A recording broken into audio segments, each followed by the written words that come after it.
20세기의 막이 올랐다. 새로운 강대국들이 동양에 등장하기 시작했다. 영국과 프랑스, 독일과 미국, 일본과 러시아 등 8개국의 연합군이 중국의 중심지 북경을 침략한 것이다.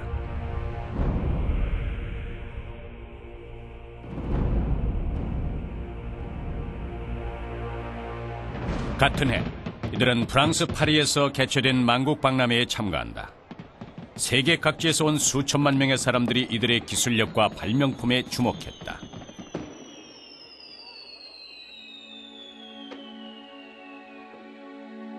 미국의 에디슨이 발명한 전등이 박람회 전시관을 밝게 비추고 있었다. 사람들은 미국이 19세기 말부터 전기의 시대를 이끌고 있었다는 사실은 의식하지 못했다.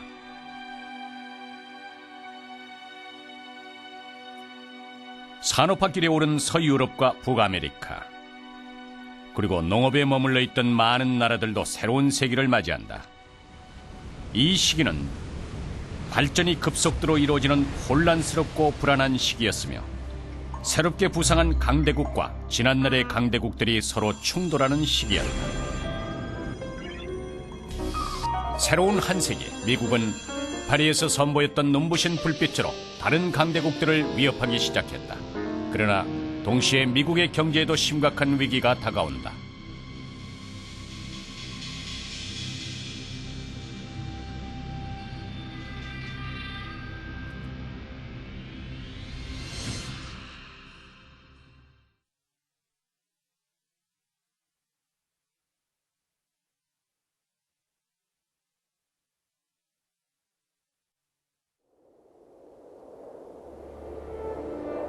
미국 중부 사우스 다코타주. 사람들은 이곳을 대통령의 산이라 부른다.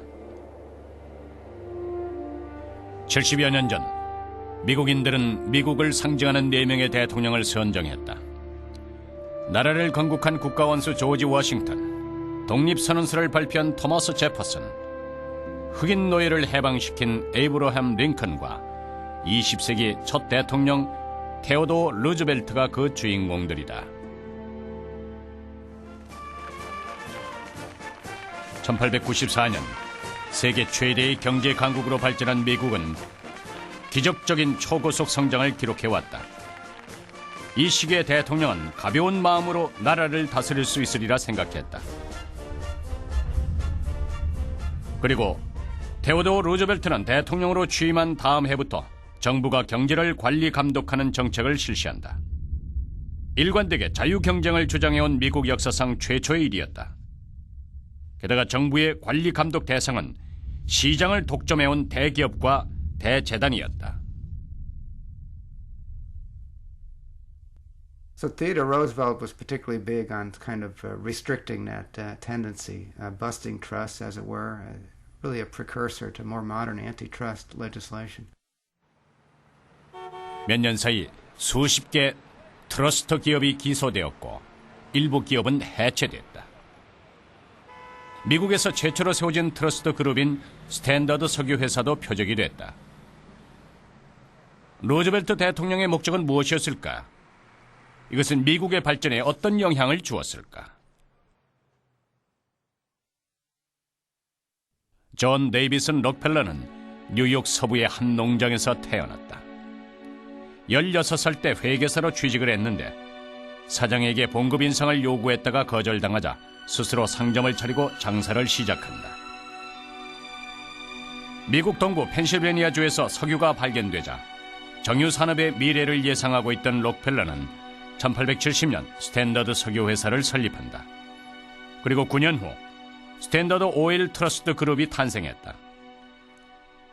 록펠러는 10년이란 짧은 시간 동안 스탠더드 석유회사를 통하여 미국 대륙 전역으로 확산된 석유공업 트러스트를 이뤄낸 것이다. Because it has such a volume of the business, its costs per unit, per barrel of oil or per gallon of oil or whatever you want to use as a measurement, it can be less than yours. So that gives it a competitive advantage. And it also gives Standard Oil a certain ability to dealing with producers of oil. It can dictate the price that it's willing to pay for the oil because it commands such a volume. Dealing with things like the railroads, which it used to transport its oil, because it could command and guarantee the railroads a certain volume of business that no other industry could at the time, it could negotiate its own rate, transportation rate that it was willing to charge or willing to pay.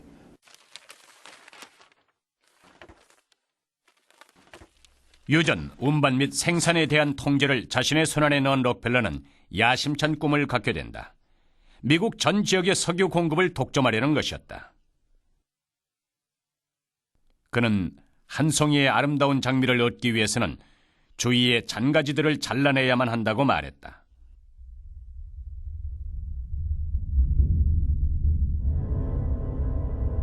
록펠러는 미국의 100여 개 기업을 연이어 삼켜버렸다.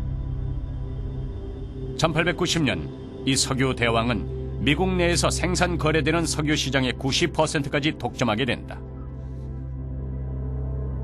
The government of the United States really had winked its eye at big business, allowing it to get bigger and bigger and bigger because they felt that what was good for big business was good for the country. 미국은 건국 후 100여 년 동안 영국으로부터 이어받은 자유시장 경제체제를 통해 자유경쟁을 실시해왔다. 시장에 존재하는 보이지 않는 손에 경제를 맡겨둔 것이다. 기업이 자유롭게 발전하는 환경, 강한 자는 살아남고 약한 자는 도태되는 원리. 정부는 시장 경제를 전혀 간섭하지 않았다.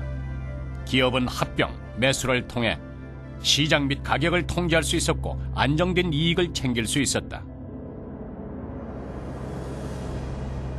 19세기 말 스탠더드 석유 회사같이 시장 경제를 위협하는 대기업과 대재단들이 각 분야에서 나타나기 시작했다. 사람들은 그들을 철강대왕, 석유대왕, 쇠고기대왕, 통신대왕, 철도대왕, 금융대왕이라고 불렀다. 당시 미국 철도 산업의 85%를 단 7개 그룹이 독점하고 있었고 철강 생산량의 65%는 모건 철강 회사가 독점하고 있었다. 국가 재산의 약 60%가량이 미국 인구 2%에 해당하는 사람들에게 집중됐다. 19世纪的后半期，这个美国的经济政府的干预和监管比较少。但是那个时候也正是美国高速发展的时期，所谓高速发展就是它的 GDP 的增长速度非常之快，也正是那个时期美国开始超过英国成为世界第一大经济强国的时期。恰恰是在那个时期很多的矛盾暴露出来了，比如竞争的无序、垄断以及欺诈、腐败等等。 이 점이 테오도어 루즈벨트가 취임 후 직면한 위기였다. 경제를 독점한 트러스트 그룹들은 미국의 발전을 가져다 주었지만 사회의 모순과 위기도 함께 가져다 주었다. 펜실바니아주의 피츠버그는 유명한 철강 도시였다.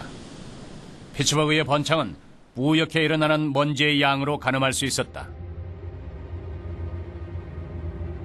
경제 발전 뒤에는 심각한 양극화 현상과 범죄가 있었다. 당시 미국은 주요 산업국가 중에서 노동자의 사망률이 가장 높은 나라였다. 이들은 일주일에 6일, 매일 12시간에서 16시간씩 일을 해야 했다. 그 대가로 받는 일당은 겨우 $2밖에 되지 않았다. 이런 생활은 아이들도 피해갈 수 없었다. 당시 미국에는 200만 명의 어린이들이 고된 노동에 시달렸고 그중엔 4살짜리 아이들도 있었다.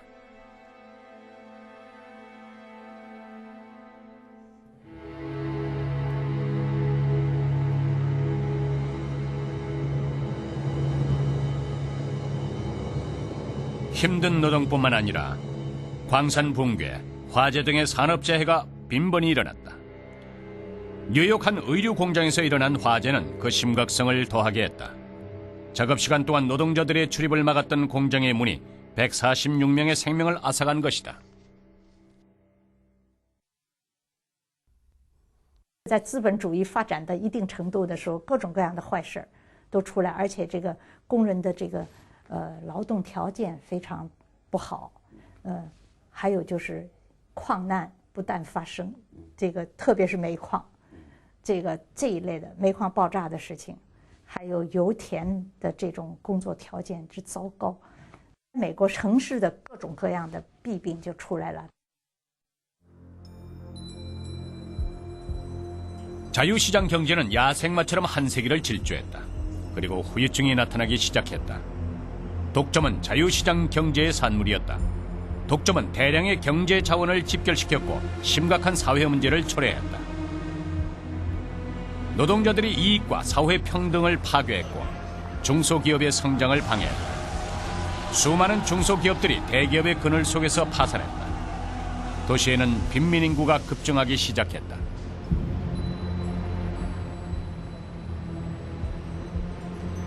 미국은 세계 최초의 반독점법인 셔먼의 반트러스트법이 있었지만 이 법은 단 한 번도 그 힘을 발휘하지 못했다.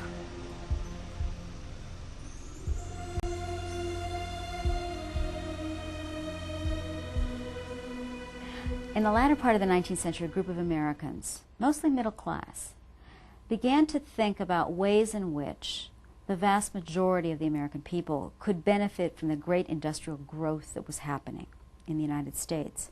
They sought to bring better management to government, to end the corruption in the cities, for example, to bring greater benefit to the workers of America as opposed to just to management. 독점, 부패, 위조 등의 사회적 모순을 비판하는 글들이 언론을 통해 흘러나왔다. 언론은 추악한 사회 현상을 없애고 합리적인 시장 질서를 세우기 위해 노력했다. 20세기 초 뜨거운 사회운동의 열기가 일어난 것이다. 역사학자들은 1920년대까지 계속 지속된 이 운동을 진보운동이라 불렀다.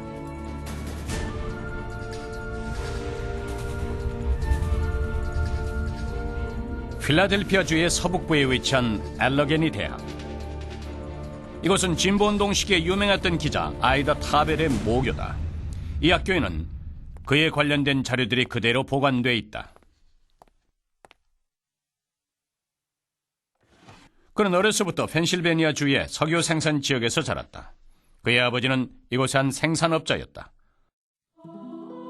석유대왕 록펠러가 경쟁사들을 공격할 때 그는 아버지와 다른 생산업자들이 밀려나는 모습과 비참하게 몰락하는 모습을 목격했다.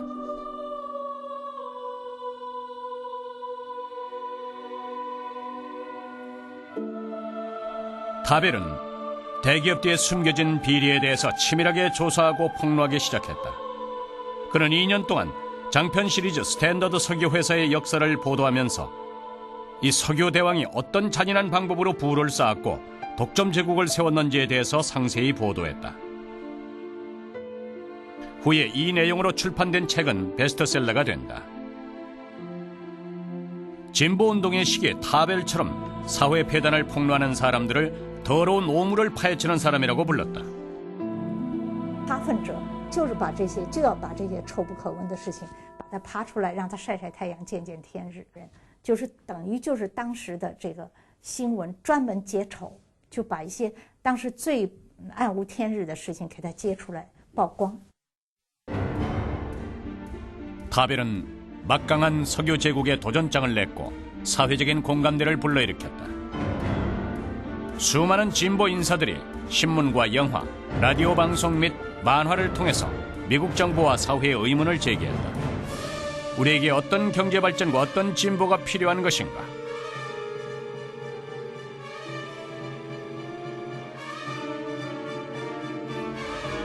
Ours is a government of liberty. No man is above it, no man is below it. We must treat each man on his worth and merits as a man.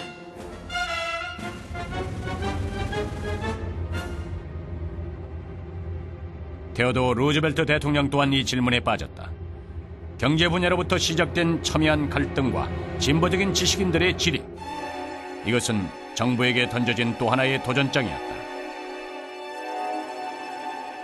사회의 강력한 압력 속에서 루즈벨트는 진보운동 쪽에 손을 들어준다. 他奋者就是把这些，就要把这些臭不可闻的事情把它扒出来，让它晒晒太阳，见见天日，就是等于就是当时的这个新闻专门揭丑，就把一些当时最暗无天日的事情把它揭出来曝光。 사회의 강력한 압력 속에서 루즈벨트는 사회와 국민의 관리자로서 독점 자본을 향해 칼을 뽑아든 것이다.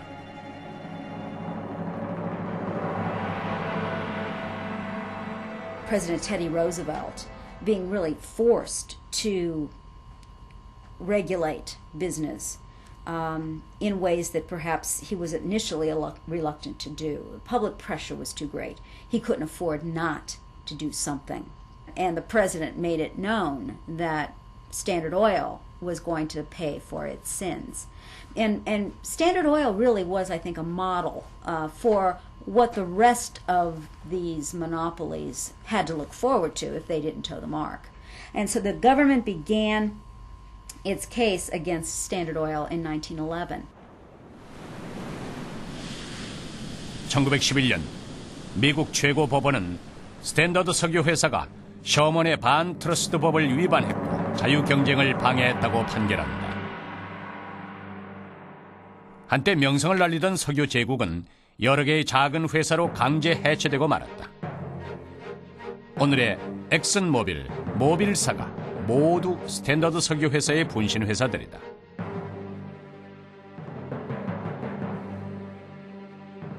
왜 이런 처벌을 받아야 하는가? 석유대왕 록펠러는 도무지 이해가 되지 않았다. 그 누구의 도움도 없이 어렵게 키워낸 자신의 제국이 미국 사회에 가져다 준 상처를 그는 모르고 있었다.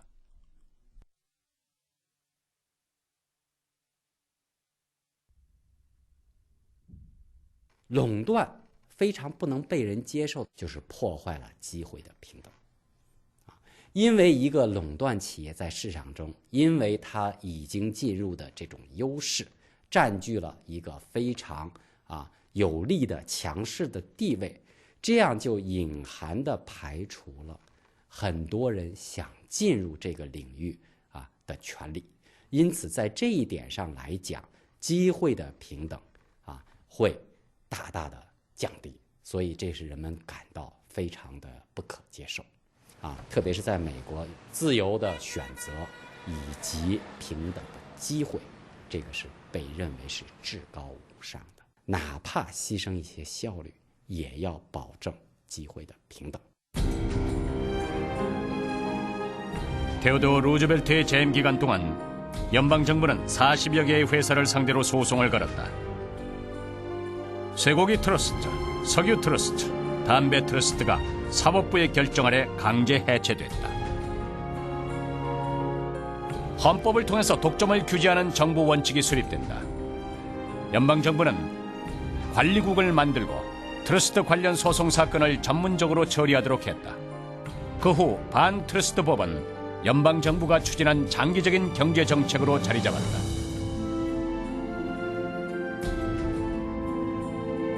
루즈벨트 대통령은 노사 갈등 문제 해결에도 착수했다. 그는 노사 대표들을 직접 백악관에 초청하기도 했는데 이는 미국 역사상 처음 있는 일이었다.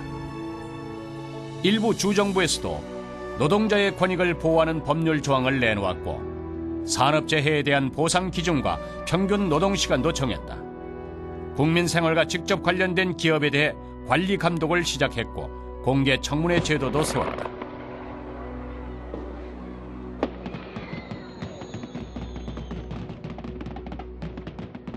경제 제도에 대한 미국 정부의 관리 감독이 효과를 나타낼 무렵 국제 무대에는 미국이 또 한 단계 성장하게 되는 사건이 일어난다.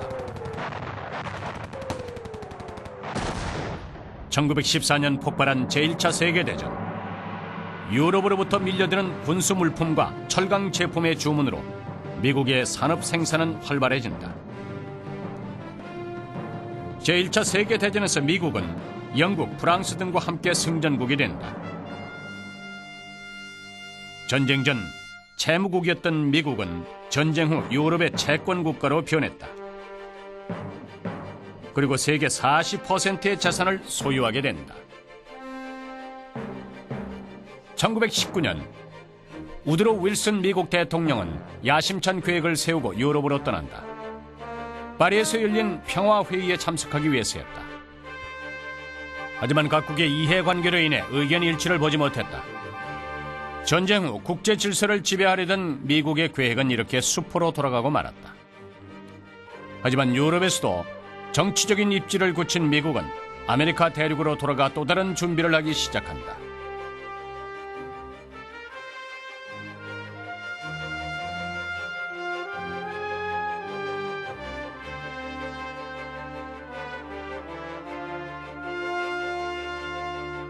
(20세기) 초 미국에서는 수많은 과학기술 발명과 새로운 제도가 생겨난다.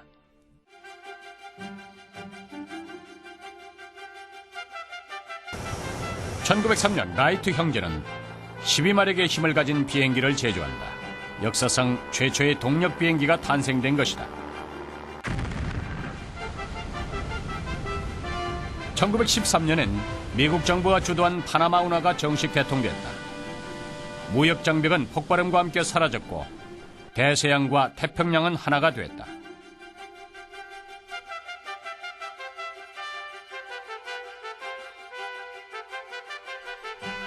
(1927년) 새로운 기술 개발로 인해 태어난 유성 영화 재즈 싱어를 통해서 영화 산업은 비약적인 성장을 하게 된다.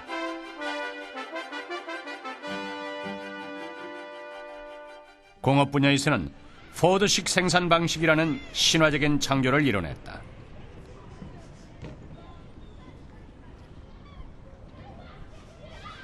젊은 시절 헨리 포드는 널리 알려진 뛰어난 기술자였다. 노동자들이 자동차를 조립하는 것을 지켜보던 그에게 하나의 영감이 떠올랐다. 노동자들이 차 한 대를 두고 돌아가면서 조립하는 것보다는 차를 이동시켜 노동자들 앞으로 지나가게 하는 것이 훨씬 효율적인 작업이 될 것이라고 생각했다.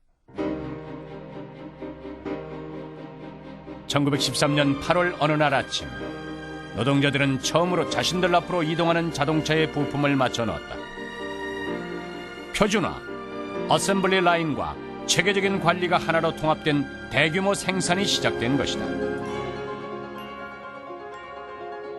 마치 제1차 산업혁명 시기에 현대적인 공장이 탄생했듯 포드식 양산체제인 포드 시스템은 생산 방식에서 중요한 이정표가 됐다.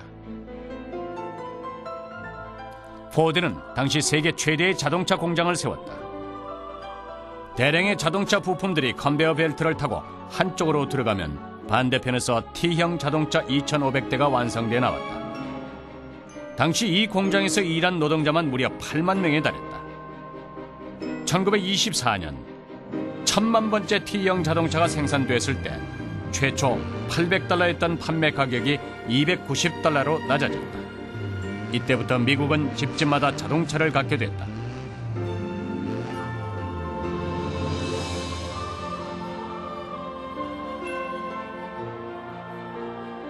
포드의 생산 방식은 다른 제조업 분야에서도 광범위하게 응용된다. 노동 생산성의 증가로 미국 경제는 비약적인 발전을 하게 된다. 문화예술계도 커다란 변화가 있었다. 영화 산업은 수많은 스타를 탄생시켰고 사람들은 이것을 아메리카 드림이라고 불렀다. 집집마다 갖고 있는 무선 전기 라디오는 정보의 전파 방식을 바꿔놨고 기업의 광고 효과도 촉진시켰다. 자동차의 보급으로 바퀴를 넣게 된 미국은 세계 무대를 무섭게 질주하기 시작한다. 이것이 바로 20세기 1920년대의 미국이다. 모든 것이 가능해 보였고 하늘은 화창했다. 사람들은 만족감의 미소를 지었다. 경제가 고속으로 성장하게 되면서 20년간 진행되던 진보운동도 막을 내린다. 경제에 대한 정부의 간섭도 줄어들었다. 1928년 제31대 대통령에 당선된 후보는 자유시장 경제에 대한 확고한 믿음을 가지고 있었다. 그의 구호는 사람들의 마음을 사로잡았다. 만약 내가 당선된다면 집집마다 솥에 달기 있게 할 것이고 자동차를 가질 수 있게 할 것이다.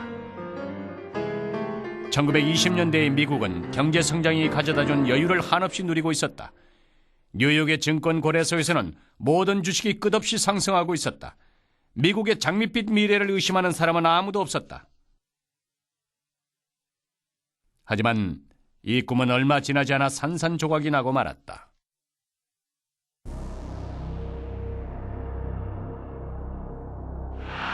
(1929년 10월 24일) 뉴욕 증권거래소에서 한 사람이 주식을 대량으로 매도하자 수많은 사람들은 불안에 휩싸였고 매도는 도미노처럼 이어졌다.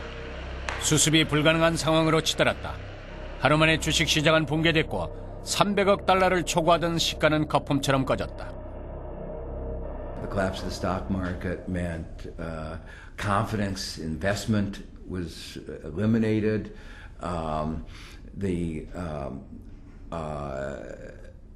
People's wealth got eliminated at a stroke, and so both investment and consumption went down.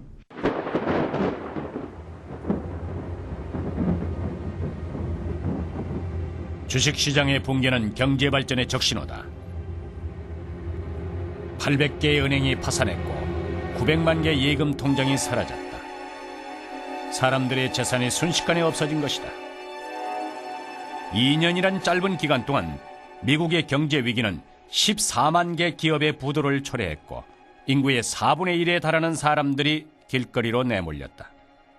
도시에서는 굶주린 사람들이 줄을 지어 무료로 나눠주는 빵과 국물을 기다리고 있었다.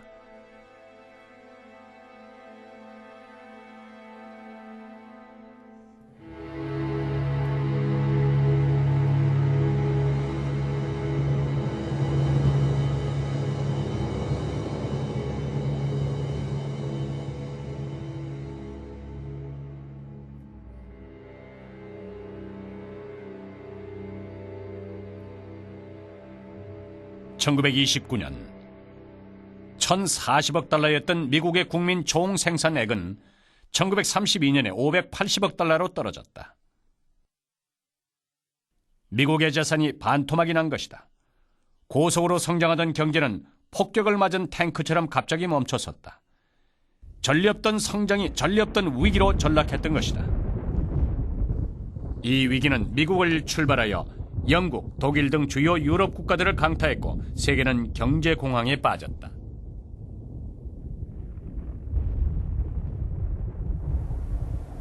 이 위기를 초래한 원인에 대해 경제학자들의 의견이 분분했다. 그러나 이것은 자유시장 경제를 지나치게 풀어놓은 결과였다.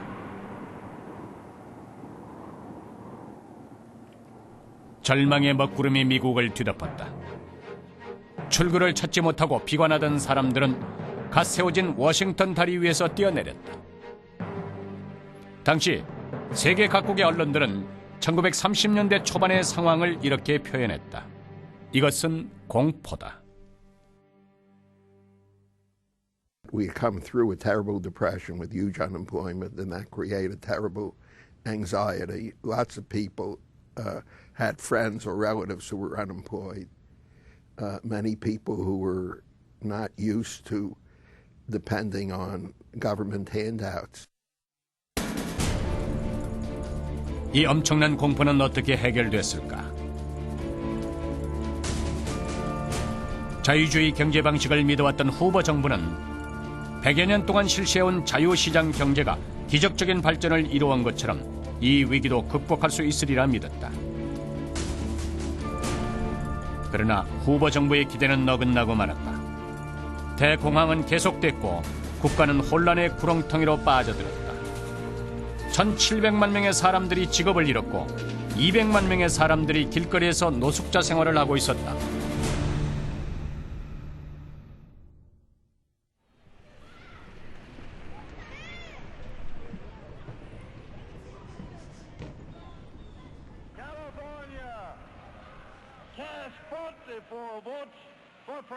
(1932년) 뉴욕주의 프랭클린 루즈벨트가 민주당 대통령 후보로 당선됐다.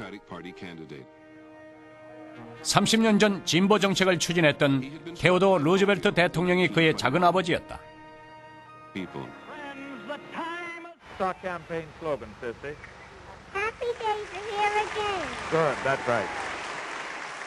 프랭클린 루즈벨트는 국민들에게 희망이라는 단어를 떠올리게 했다. 대선에서 승리한 그는 미국 제32대 대통령이 된다. 취임식이 있던 날 무려 10만 명의 사람들이 그의 연설을 듣기 위해 광장에 모였다. This great nation will endure as it has endured. We have to fear is fear itself. speech that he gave on March 4th, 1933 was designed to inspire the nation, to show them the confidence that he had in them to help themselves, but also to make them have confidence in himself and his judgment. The most famous phrase from that speech is, "The only thing we have to fear is fear itself." And what he was telling the American people is that they need to set aside their fears and everyone work together to help the nation recover from the Great Depression.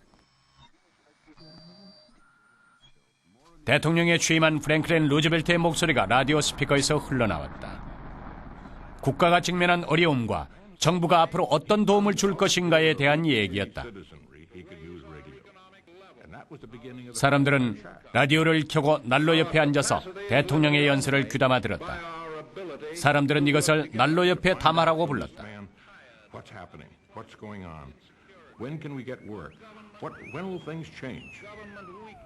He gave about 30 fireside chats during the entire 12 years he was in office. They were generally on Sunday nights, so that everybody was home. People were not working on Sundays. They were community events. People would gather around the radios. 국민들의 신임을 얻은 그에게 위기를 극복하기 위한 강력한 방법이 필요했다. 프랭클린 루즈벨트는 과연 어떤 방식으로 미국의 행복을 되찾게 할 것인가?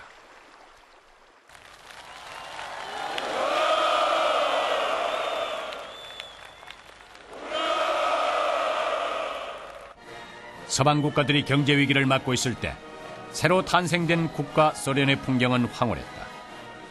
그들은 새로운 경제사회 관리 방식을 창조해냈는데 사람들은 이것을 계획경제라고 불렀다.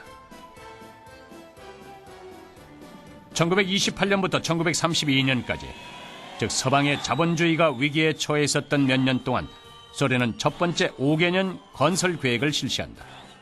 농업국가에서 공업국가로 발전했고 사회 전반에도 발전이 이루어졌다.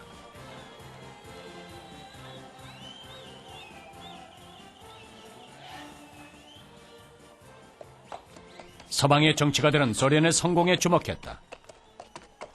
정부의 간섭이 적을수록 좋다고 생각했던 미국인들도 정치와 경제의 관계를 새롭게 바라보기 시작했다.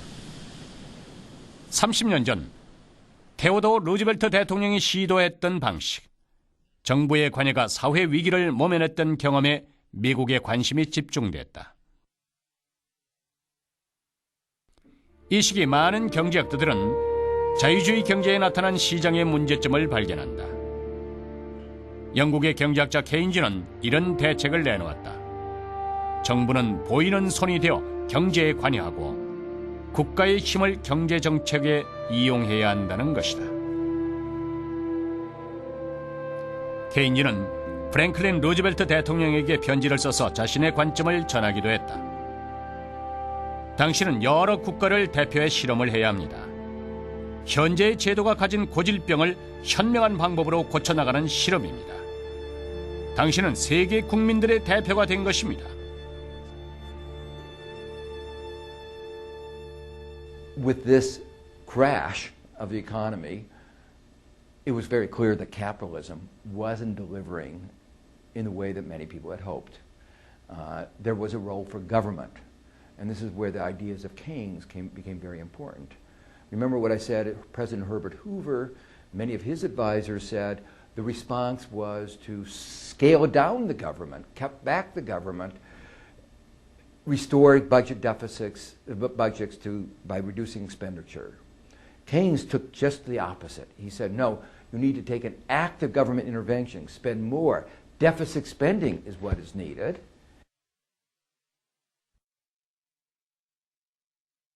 (1933년 3월 9일) 대통령 취임식 후 5일 뒤 경제에 대한 정부의 대규모 관여가 시작됐다.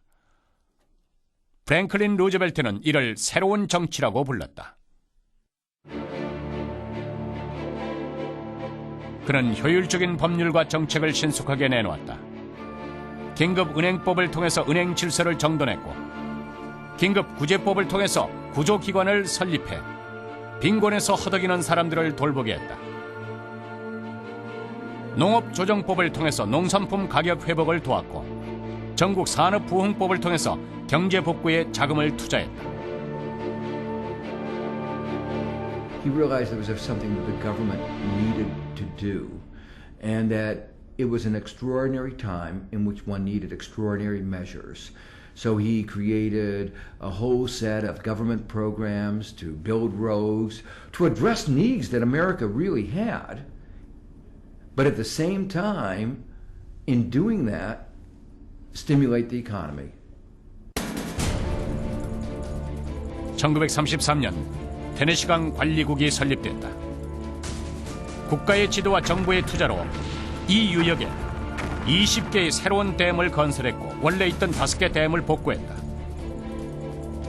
그 후로부터 테네시강이 지나는 7개 주에서는 홍수의 피해가 사라졌고 항은, 전력, 삼림 및 농업 생산이 대폭 증가됐다. 대량의 공공건설 작업은 사람들에게 수백만 개의 일자리를 제공했다.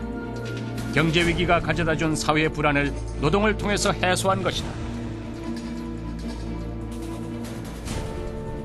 미국은 새로운 정치 시기 기간에 노후 대비와 실업 분야 같은 사회 보장 체계를 구축했다.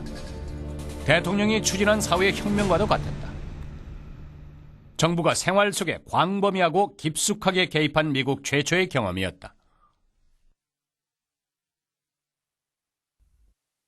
It was Roosevelt, that was mostly by the states. It was Roosevelt who made the federal government, the national government, take on a responsibility for the economic security of Americans through the Social Security system, minimum wage laws, welfare laws, other measures to government employment, other measures so that the government would assist people in achieving what he considered economic freedom. 프랭클린 루즈벨트는 국민들에게 가난을 피할 자유가 있다고 말했다. 진정한 자유인에게는 기본적인 경제가 보장돼야 한다고 말했다. 이것은 빈곤에서 벗어나는 일이 더 이상 개인만의 문제가 아니라는 의미였다. 정부는 국민들의 빈곤을 막아줄 책임과 의무가 있다는 것이다.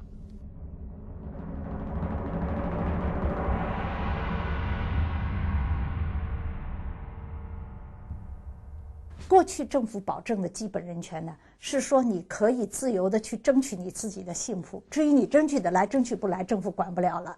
你竞争的结果你失败了，你破产了，你饿饭了，这个不是政府要管的事情。现在就是把政府的职能转变过来，就是说在经济上的保障，就是说不饿死人也是政府的职能了。这个起码最低的保障就是无匮乏之余的自由变成了基本人权。这一点我觉得是在美国的那个观念上头是一个很大的革命。 1936년 미국의 경제는 회복하고 있었다.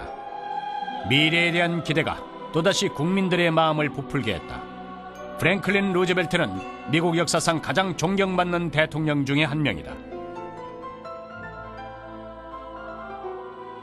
사람들은 그를 기념하기 위한 공원을 세웠다. 미국 각지에서 온 사람들은 경제 공황 시기에 어려운 생활을 겪었던 노인들의 석상 앞에서 기념사진을 촬영한다.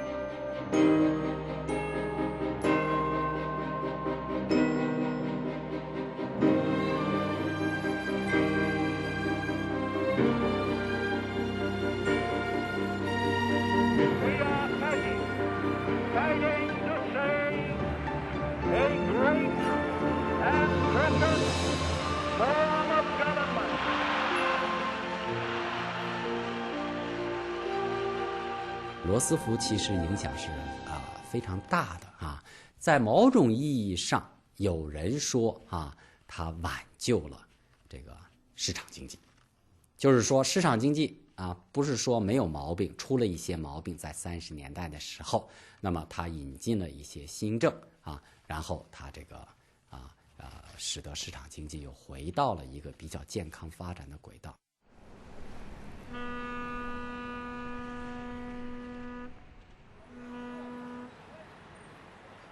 프랭클린 루즈벨트의 새로운 정치는 시장 경제의 새로운 발전 방식을 창조했다. 시장에 보이지 않는 손과 정부에 보이는 손이 힘을 합쳐 경제를 자극했으며 시장 역할과 정부 역할을 동시에 발전시켰다.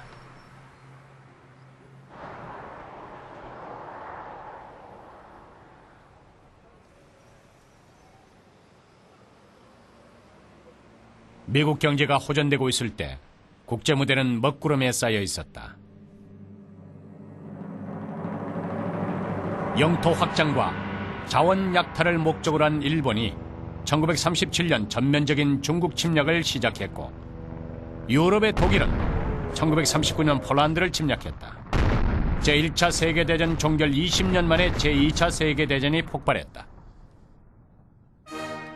미국은 제1차 세계대전 때와 똑같은 전략을 내세웠다. 우선 중립을 지키다가 대세를 파악한 후 참전하는 것이었다. 그들은 러시아, 중국, 영국과 프랑스 등과 함께 반파시즘 진영으로 들어갔다. 최대의 경제 군사 강대국인 미국의 합류로 전쟁의 승리는 손쉽게 반파시즘 영역으로 넘어왔다. 1945년 4월 미국 역사상 유일하게 대통령직을 4차례 연임한 영웅 프랭클린 루즈벨트가 세상을 떠난다. 5개월 후 세계대전은 막을 내렸다. 새로 취임한 트루먼 대통령은 미국이 세계 지도자의 지위를 차지했다고 선포했다.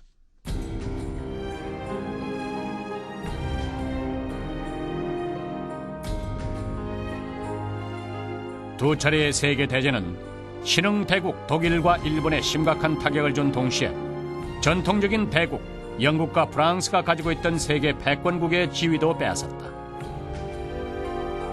미국과 소련을 제외한 기타 산업국가는 모두 빛을 잃었다. 전쟁 이후 미국의 산업 생산량은 세계 생산량의 절반 이상을 차지했고, 달러를 중심으로 한 국제금융체제를 구축했다. 미국은 50개 나라에 자신의 군대를 주둔시킨다.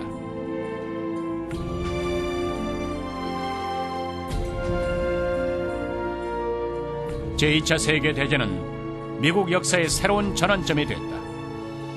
미국은 자신들만의 힘으로 위기를 벗어났고 자신들에게 유리한 방식으로 국제 질서를 이끌어가기 시작했다. 20세기 후반, 미국은 세계 역사상 가장 강력한 대국으로 발전했다.